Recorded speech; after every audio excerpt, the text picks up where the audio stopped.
The note says, "Thank you. Giving leaves an imprint that endures forever." And it's an African proverb. Nothing will erase the events of March 11th. And you are one of the reasons Kevin is still with us. I truly believe Kevin was crying out for help. He has been diagnosed with a mental illness for which he has been properly medicated. I adopted Kevin when he was only 6 months old, completely unaware of any hereditary traits. But thank God, now we know. Kevin is straight, as he says. We truly thank God for you. Sincerely indebted to you, Narvella Berthia. And on the bottom, and I remember her telling me about this, but it's a little difficult to read. When I visited Kevin in San Francisco General Hospital that evening, you were the one listed as the patient, not the other Kevin, but me. So I thought that was pretty humorous.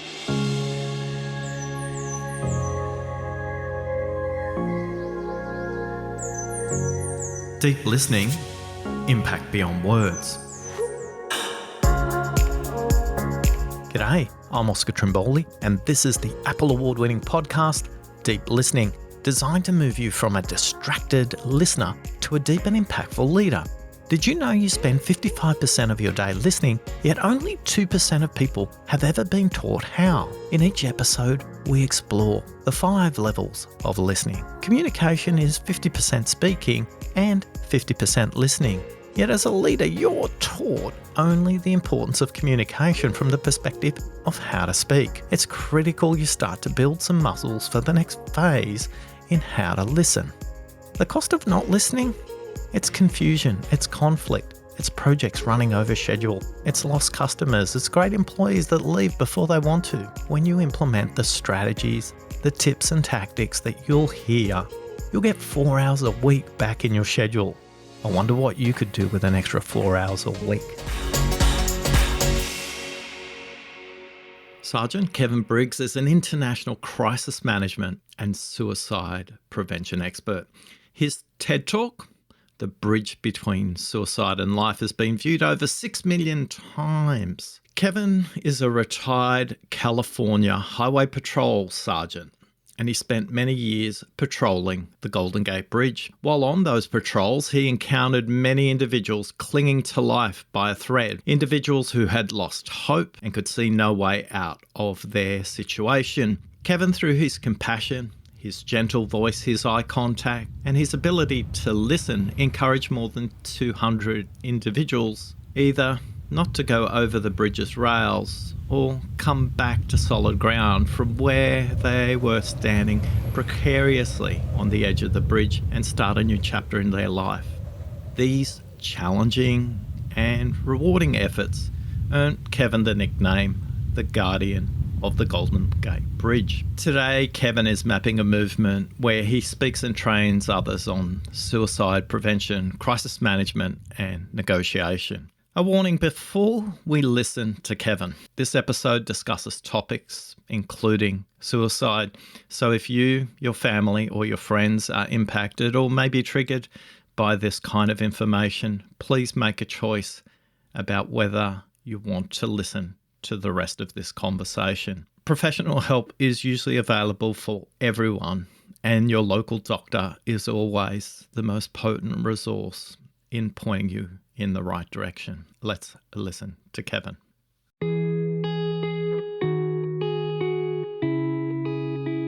What do you struggle with when it comes to listening? To really pay attention and hear every word. I find myself at times listening so much that I'm trying to decipher what they said, and as they're continuing to speak, I'll miss some things. So maybe I'm a little slower on the uptake, but maybe I'm a little too critical on myself of what I'm hearing, and sometimes I'll have to have them repeat that because I want to know it all, And it's fine if we're talking daily stuff, but when it comes to a crisis communication or something really going on with a family member, you want to hear every word. It's important. When I say what's the cost of not listening, what comes to mind for you? Absolutely. The cost for not listening to me is lives, because I am in the suicide prevention business in America. we're losing over 48,000 people a year to suicide. In the world, over 800,000 people to suicide. And I'm a firm believer that if we just took the time to listen to people and not to say, you know what, it'll go away, you're going to be fine, to really sit down and listen. We may not have the answers, but at least to be there for people. I know we can save and help a lot of folks.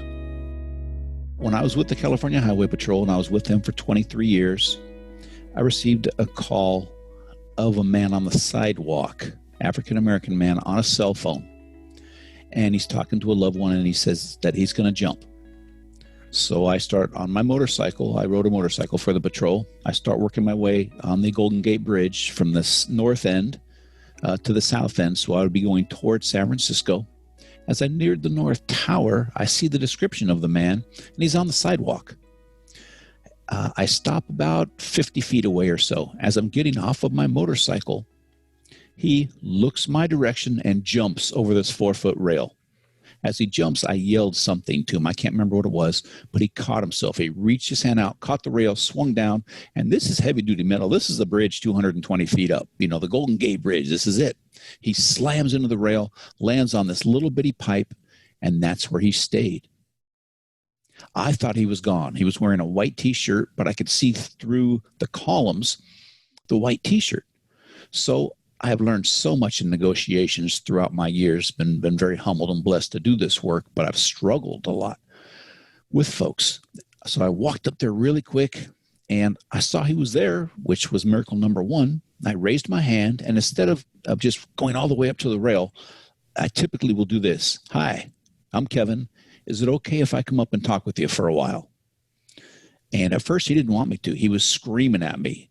I don't want anything to do with you. You better stay back one step, and I'm jumping. And I could see he had a hand in his pocket. His other hand, he was holding on for a while, but then he got so cold that he put his hand between his skin and his T-shirt. So basically, his head was leaning in, and his feet were on this little bitty pipe. That was it. His hands were not holding on. It gets very windy out on this Golden Gate Bridge. One big gust of wind, it could blow him right off. He doesn't care. He really doesn't at this point. So again, I kept saying, I'm holding my hand up. I just want to come up and speak with you. I'm not going to touch you. I'm not going to grab you. So this took some time, but eventually he allowed me to come up and speak with him. Now what I do is, since this rail is above and this pipe is below where you would stand out on the cement, I knelt down and we were eye to eye, and that's what I want. And that's why I want to do these negotiations and this talking with an individual. So that's what I did for the majority of the time. Now, mind you, we were there about an hour and a half, and it's getting colder and colder and colder, and he's shivering and shaking. And there's a lot of noise because we don't stop the traffic on the bridge. So we have the noise, the wind, the cold. I mean, everything's against you trying to do a negotiation out here. So I get his first name, and his name is Kevin, same as mine. So I'm trying to see what is going on. What can I take his mind off what is going on right here and right now, and how can I appeal to him to come back over? And mind you, I don't like to grab folks. Maybe or perhaps all of us have seen videos of officers or civilians running up on a bridge and grabbing someone. And that's fantastic. Glad it worked. I like to have folks come over voluntarily because it takes so much courage to go over that rail. Can you imagine the courage it takes to come back over that rail and face everything again? And I'm not going to lie to them, BS them, anything. I want them to come back over on their own. I think it starts their life on a whole lot better note when they do. They'll have the courage to face that, whatever put them over to begin with. So I started talking with him, with Kevin. I said, what is going on today, man? What has happened in your life to put you in this position here today? And he wanted to talk, and we talk about listening. He wanted to talk. So he spoke for a very long time, and he talked about he was adopted. His birth mother didn't want anything to do with him. He was adopted. The adopted parents loved him very, very much. He lived in Oakland, but they divorced when he was around 13, and it wasn't explained to him about the divorce. So he thought he broke apart this family unit, and that upset him greatly. He suffered from a mental illness. He was supposed to be on some medications, which he stopped, which I see all the time up there. Unfortunately, don't stop your medication. Go through your doctor. And he did suffer from a mental illness. He had a very difficult time at night sleeping. So what he would do, he played 6 different sports all through high school to get exhausted as he could. And then he would just basically pass out during the night because that was the toughest time for him. So he did this all through high school. And when he got out, he's thinking to himself, well, what can I do to help myself here? And he goes, well, if I start a family, things may get better. So he started a family and they had a child. But his child was born a couple of months too early, premature. Now, Kevin thinks, what did I do to do this now? Why caused this? I caused this harm. So he's spiraling again. And then when his baby was able to come home after a couple of months, so did a bill for around $250,000. He didn't have any money, and now he just got laid off of his job. So now he can't support his family. He hurt his family in his mind. He has had enough. He thinks he's a burden. He says, you know what? I'm going to end my life. He'd never been to the bridge before, found his way there from Oakland over to the Golden Gate Bridge, and that's where I came into play. So I'm listening to this entire time, and we're going back and forth.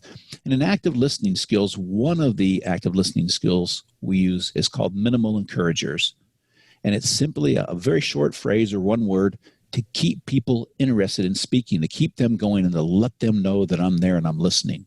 So all I did was say, wow, really? Is that right? So he knew that I was listening and paying attention. And when I do these negotiations, I want it to be just me and that other person, not a few others, because it's so personal. And if I can't make a connection, I want to get somebody in that can. I always tell folks this is not the Kevin Briggs Show, and I teach a lot of negotiations now. And I tell negotiators, if your department is big enough and that individual cannot develop that rapport for whatever reason, get somebody else in there. But he and I made this connection, so I stayed there and listened.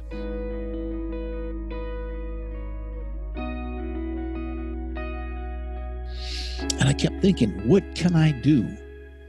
What can I say to offer this gentleman a little ray of sunshine, a little ray of hope? And, you know, his child, I found out it was her birthday coming up in a couple of months. So as I spoke to him, Kev, don't you want to be here for your child? Tell me about her. Tell me about the color of her hair, her eyes. How tall is she? What does she like to do? So I was playing on his emotions, and it was real. I was interested, and he told me all these things, and I could see him tearing up. So I know I was making a breakthrough. And I said, don't you want to be here for your birthday? You can come back to this bridge any single day you want. My job is to give them over this crisis. Many, many times, if we can get them past this crisis, they won't attempt again.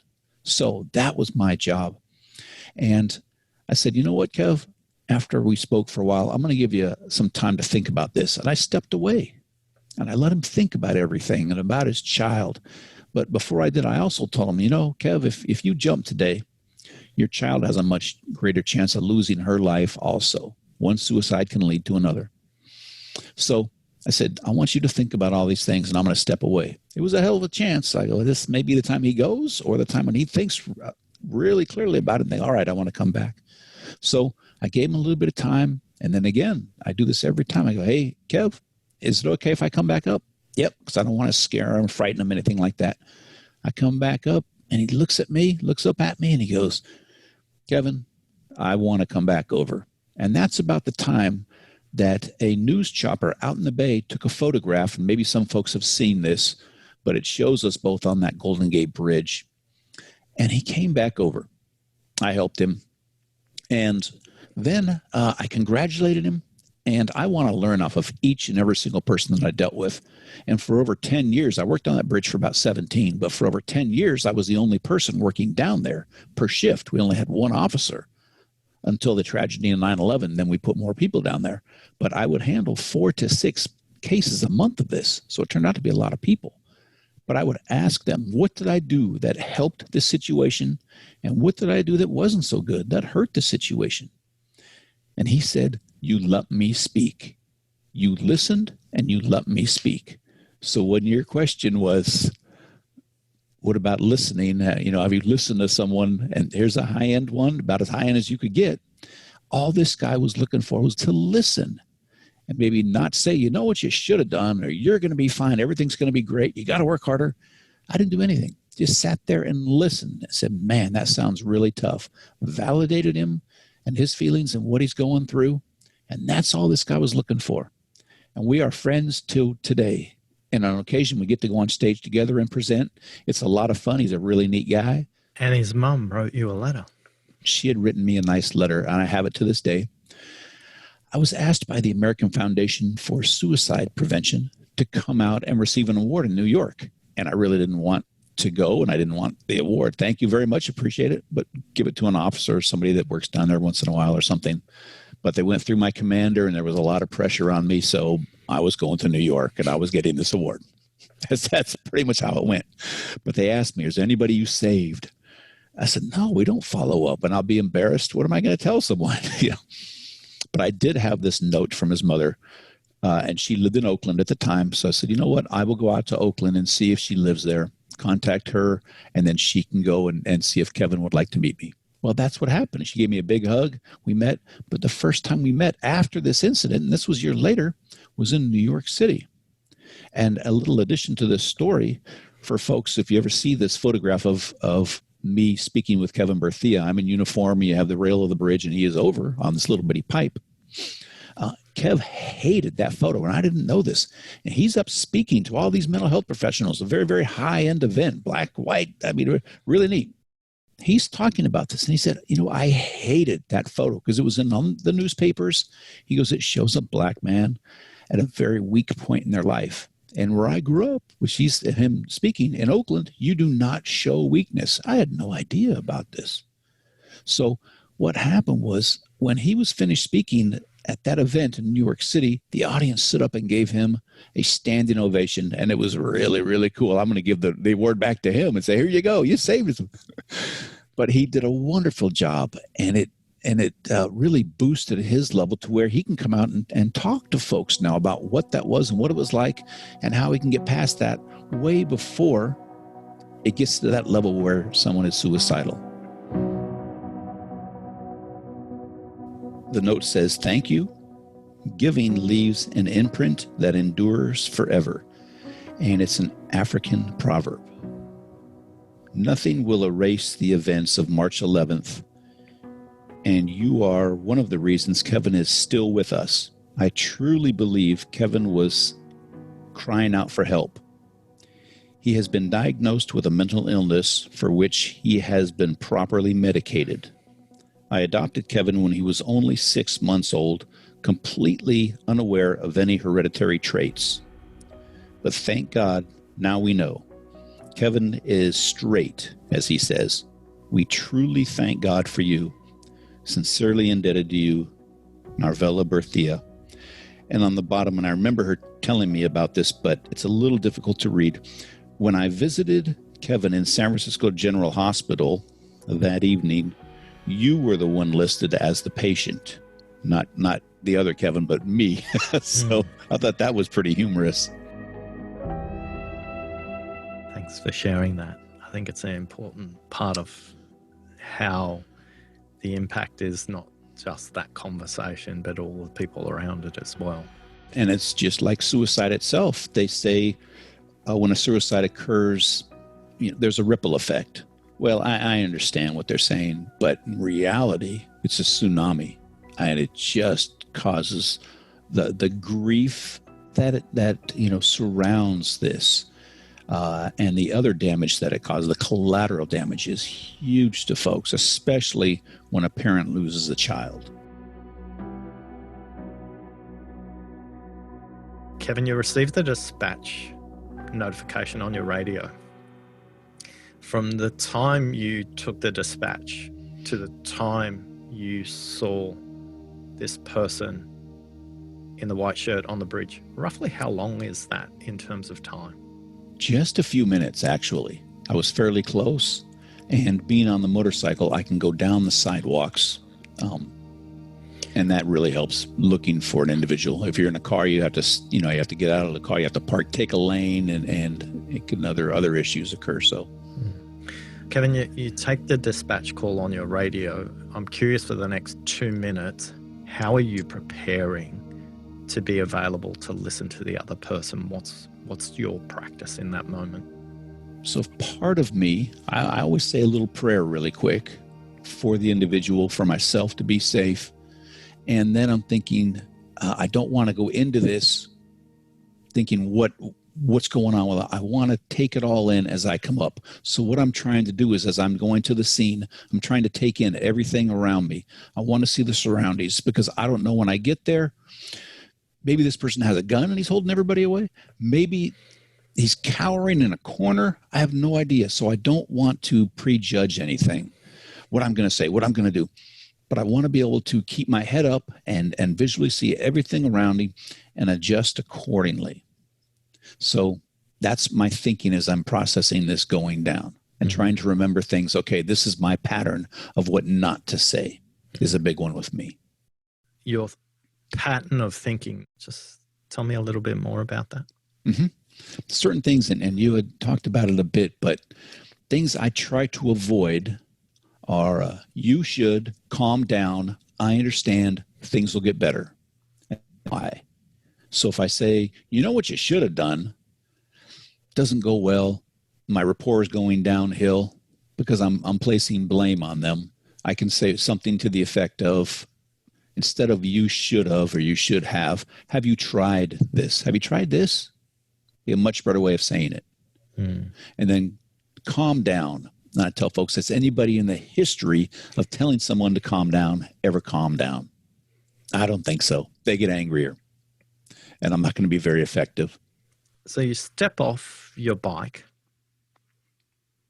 and you spot this person with the white shirt, and you can't remember what you shouted out, but you can see them after they've jumped. They haven't left the bridge. Right. And you walk up to them and you use very specific language. You don't use your title and rank as a police officer. You introduce yourself in a very specific way and ask for permission. Talk us through that. Right. There's reasons for that. And it's because of speaking to so many people and thinking about this myself.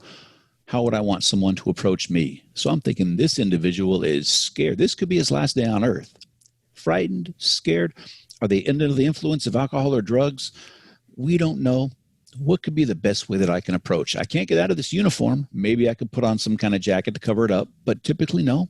And also, what they are dressed in is what I try to be dressed in. Basically, if he's not wearing a jacket, I'm not going to wear a jacket. I want to feel what they're feeling. And it can be brutally cold out on that bridge, but that's the way it is. So when I first am walking up, I have found what works for me is I'm coming in peace, pretty much is what it's saying. I'm in this uniform, but instead of saying, hey, I'm Kevin Richard Briggs with the Highway Patrol, boom, and walking right up on that thing where they could just go, because I don't know what kind of encounters they have had with law enforcement before, good or bad. I don't want to scare them. I want them to be in charge of some of this part too. They need to take an active role. So by me raising my hand, showing peace, and just my first name, hi, I'm Kevin. Is it okay if I come up and speak with you? To empower them. It's going to start this off right, in my opinion. And it generally does. It may take some time, but it generally does. People will allow me. They think, oh, maybe this guy's okay now. So you receive permission, but you're still probably cautious. Right. You described the importance of being at eye level. It really is. If you take a look at that bridge and where that pipe is, and away from that pipe, around the two tower or around paralleling the bridge is an I-beam, which is below it too. So people are this far. Now you're looking down on top of them from where you would be standing. And I don't want that. I don't want to be looking down at someone. I would like to be at eye level if at all possible. And I will tell you, your knees hurt. It's tough. It's brutal because it's concrete. It is brutal on you.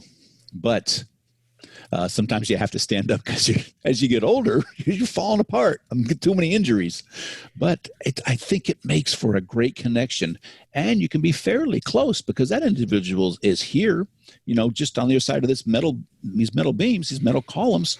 So you almost need to be to communicate because it is so windy and the traffic going by and everything else.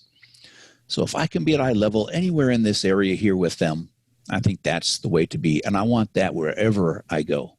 And it's just like if I'm speaking at home to another individual, I want to come out from behind my desk and be there for them. I do not like barriers. I think they're very intrusive. So you start a dialogue, and the dialogue has a very specific framework in it. You're standing there with them. You're not talking to them. You're not there to judge them. You're there with them. And you've talked about some really specific choice of words that you use and a choice of words you don't use. I want them to talk. If they're talking with me, they're not thinking about jumping. They're not looking down. Hopefully I can get them to look at me in the eye or up, or sometimes I'll point out a pelican or something, anything to get their mind off of what's going on. And to see, well, what has been going on in your life, man? If you don't mind me asking, I'm here for you. I'm not leaving. I'm here for you. My full attention is for you. I'll listen to whatever you have to say. And sometimes I'll say this, sometimes I won't, but I'll tell them without judgment. I'm not here to judge you, but I want them to feel that, because they're not going to believe it at first. That has to be built through rapport.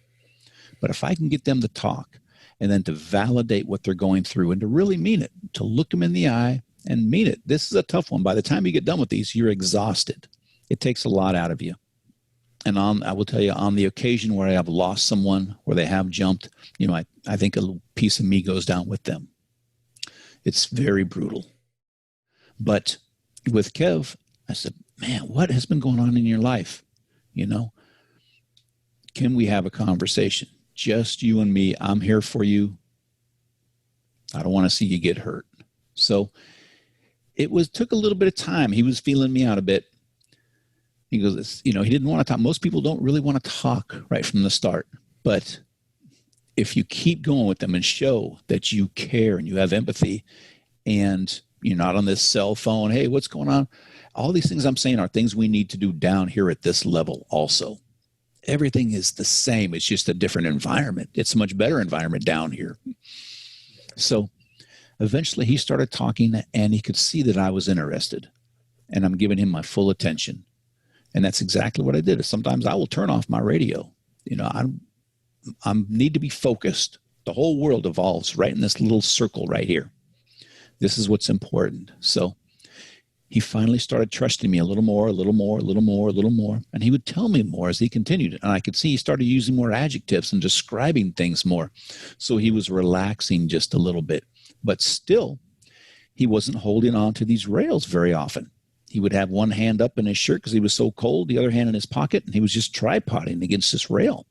So it took quite a long time before he actually started to care a little bit and then hold on to that rail now and again. And I could see, okay, especially when we started talking about his child, that was a big one for him, as it would be for anyone, and it should be. So as this progressed, I could see he was breaking down some.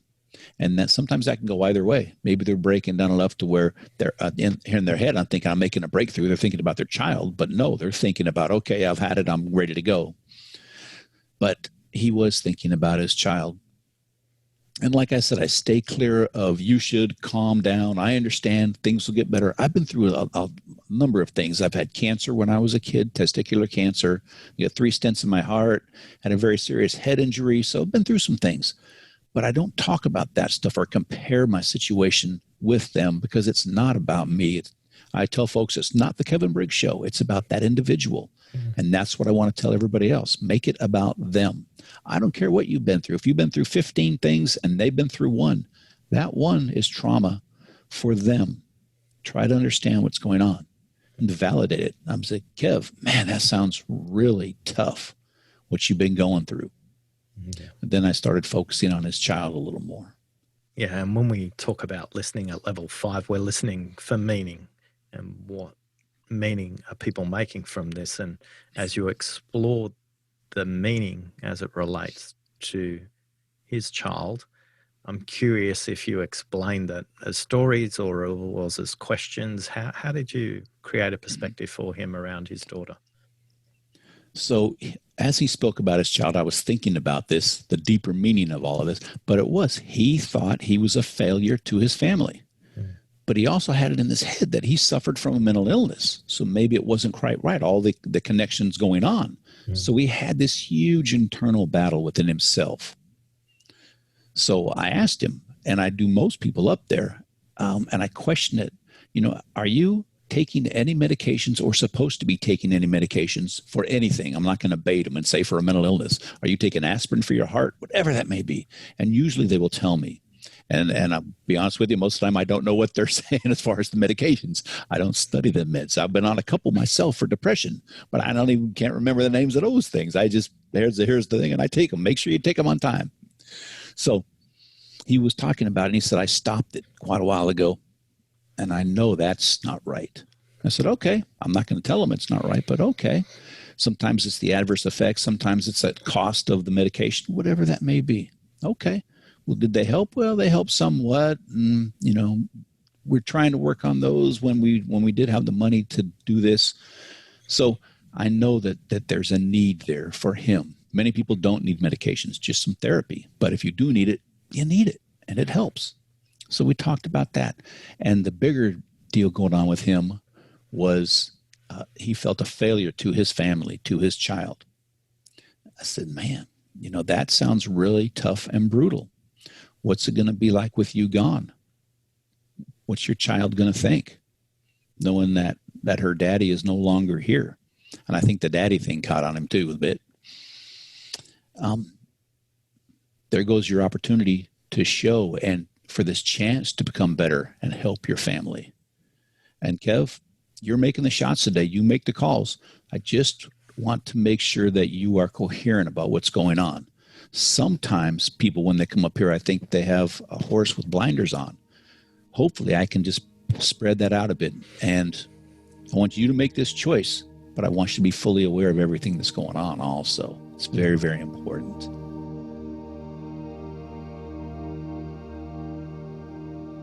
In these moments, how conscious are you of your breathing and their breathing?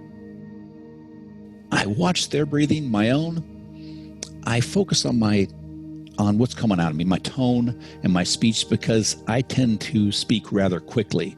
So I try to knock that down.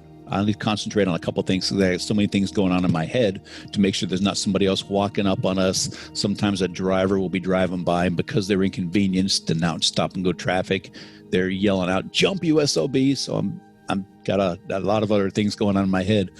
But I force myself. I had two things. I want to watch their breathing, and also for me to slow down some. Because I think at that stage of the game, they have so many things going on in their head. Maybe they're not hearing every word coming out of me. So slow down. And when you're noticing their breathing, apart from speed of breath, or are you looking at their chest, or what is it in the breathing specifically you're looking for? Right. If you look and you could see, or watch their mouth, that's another factor of in and out, of course. And that plays a significant part in the whole role of everything going on here, besides trying to keep the pedestrians back from taking pictures, the whole gamut of everything. But I think if I initially come up to someone and they're breathing really hard and heavy, if I see that go down, two things come into play. One, they're becoming accustomed to me and they're getting a little more comfortable, but it also may be, and I've seen this, to where they become more at peace and then they go. So it can be two different things, and I watch for that.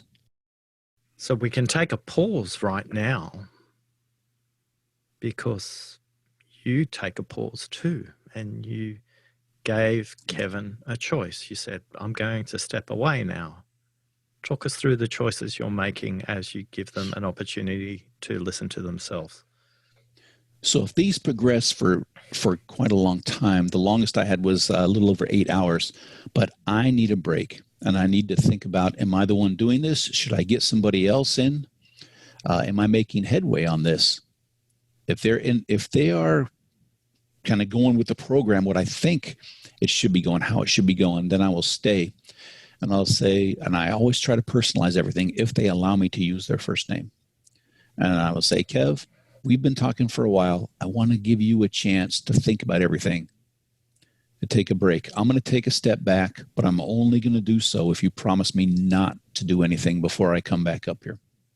And if they say yes, then I will take some time, step back, and that's when I can get a hold of somebody else. Maybe we can whisper something back and forth if I think it's appropriate, because sometimes the individual over the rail doesn't like that. Hey, what are you whispering? So I will just hang out and not try to look at them, but I do want to see if they're looking down at the water, or if they're looking at me, if they're trusting at all.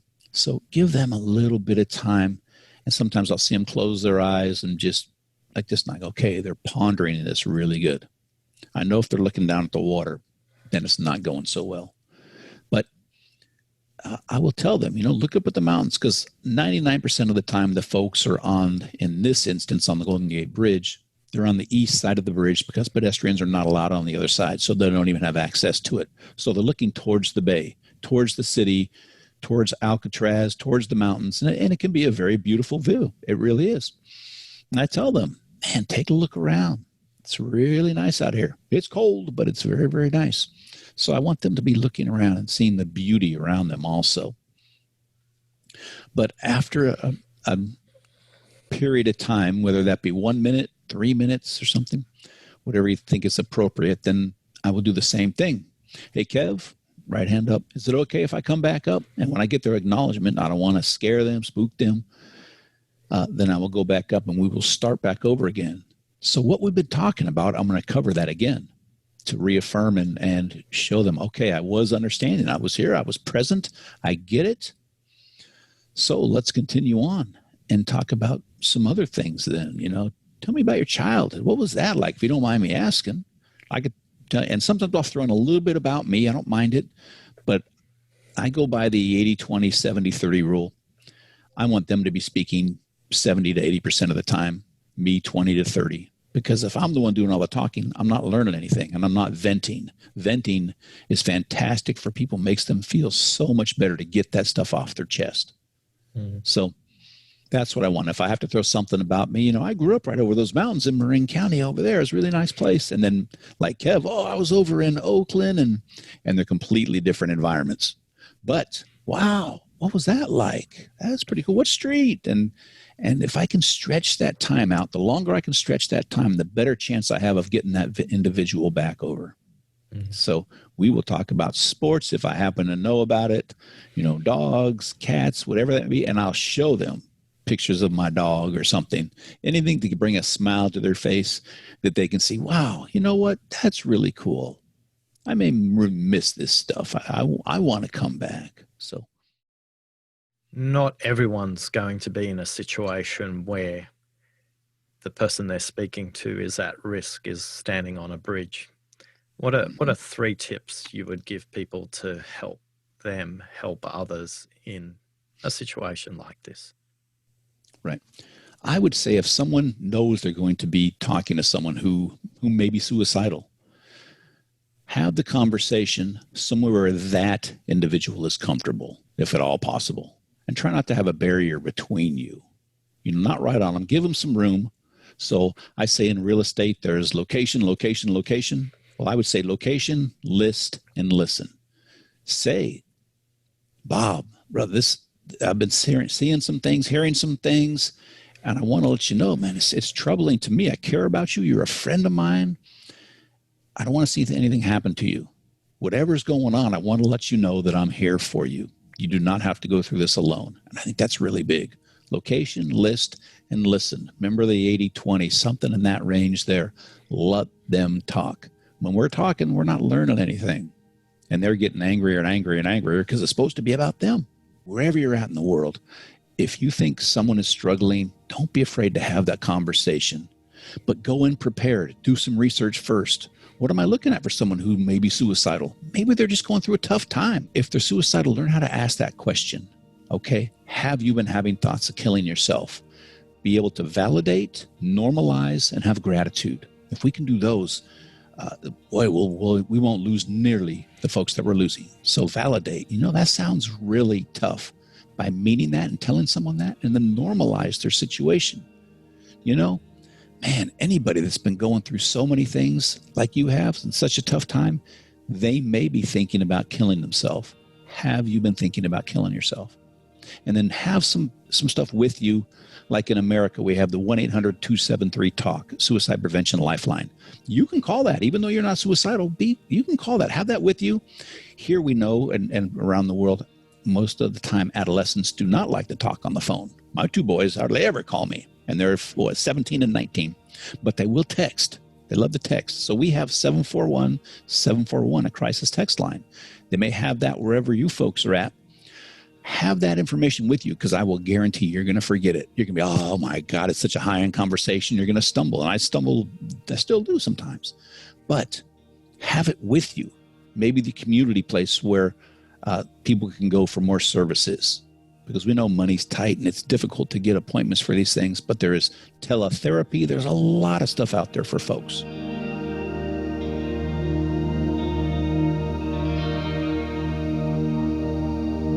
I've learned a lot today about being present, being completely in the moment, bringing and giving your complete and undivided attention to a conversation is what I took away from what Kevin explained. Kevin was a great role model for level 1 listening. When he explained as he approached the bridge, he was always conscious of what was happening around him, and he realised he needed to calm his mind down. These are the tips I've been applying since listening to Kevin. This reminds me of episode 2 when we had a conversation with Alan Stokes about why questions. An example of an open-ended question sometimes that falls flat is the why question. Why questions are loaded with judgment quite often. Not always, but 90% of the time. Why do you do that? Why are you asking me in that tone of voice? Why did you decide to stay with your abusive wife or husband? Why didn't you do this? As you can see in all of those questions, there's an implied judgment, an implied negativity. It's not a positive, non-judgmental approach. It's an approach that somehow comes with baggage. I'm curious how much you notice you use why questions when you notice you might get into judgment when people get you into a situation that you're not as resourceful as you could be, and why questions are the place that you go to by default. If you've got a comment or a question, or you'd like to record yourself on audio via a question, please, we'd love to share it with the Deep Listening podcast community. Visit oscartrimboli.com/contact, oscartrimboli.com/contact, and I'd love to listen to the message you leave. I'm Oscar Trimboli, and I'm on a quest to create 100 million deep listeners in the world, and you've given me the greatest gift of all. You've listened to me.